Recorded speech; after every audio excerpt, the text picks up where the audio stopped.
I've said multiple times, but I had an additional thought on this. MAGA doesn't care about victims. They care about perps. The whole Epstein thing, they don't care about the victims. They care about the perps. They thought the Epstein client list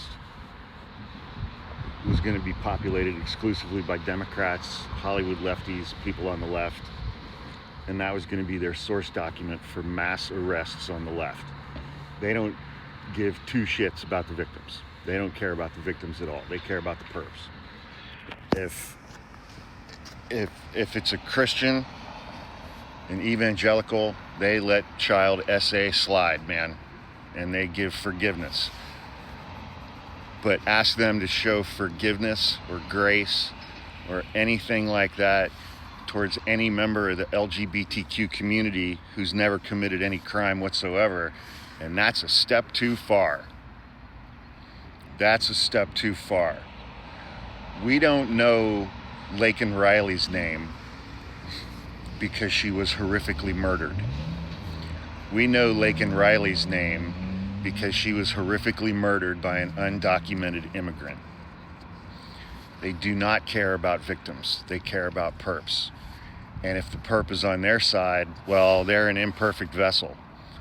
And God works through imperfect vessels. That's what they've been saying about Trump for a decade. He's an imperfect vessel. Yeah, we know he's violated all of the 7 deadly sins, but he's an imperfect vessel. And God works in mysterious ways. So they forgive literally every single thing he does.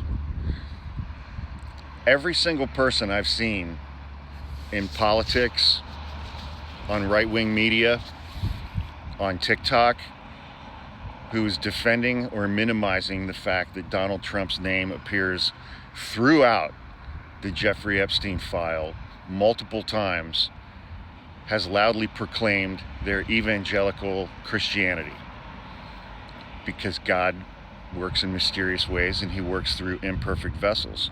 So they just let that shit slide.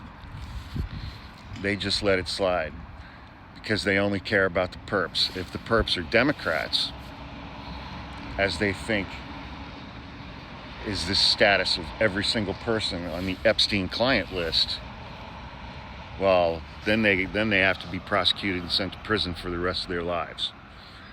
I have never heard one person on the right mention by name a single one of Jeffrey Epstein's victims.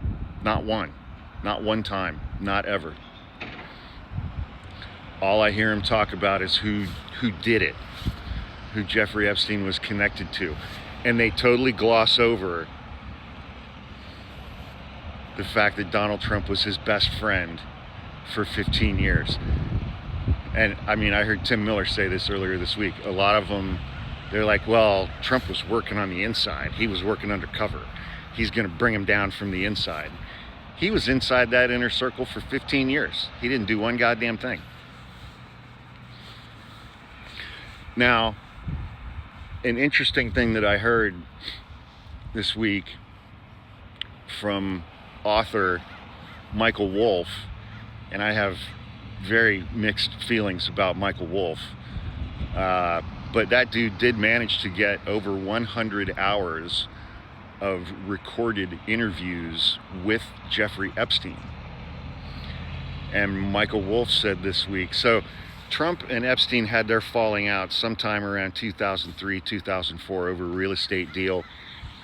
Trump banned Epstein from Mara Lago after he and Ghislaine Maxwell had recruited several young women into their thing from Mara Lago. Epstein thought that it was Donald Trump who called the local authorities and tipped them off to Epstein, that started their investigation of Epstein in 2005, leading to his prosecution and sweetheart deal in 2007. Epstein thought that Trump was the one who was responsible for that he ratted him out. On the one hand, that's kind of funny.